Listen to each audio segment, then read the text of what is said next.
Hello, welcome to my channel. I am Rocio. In today's video, I'd like to share with you one of my most recent projects. Is this small doily.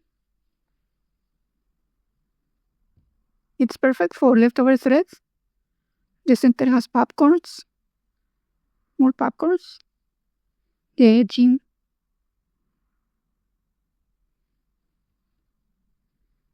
I use thread 10 with 1.65 millimeter hook.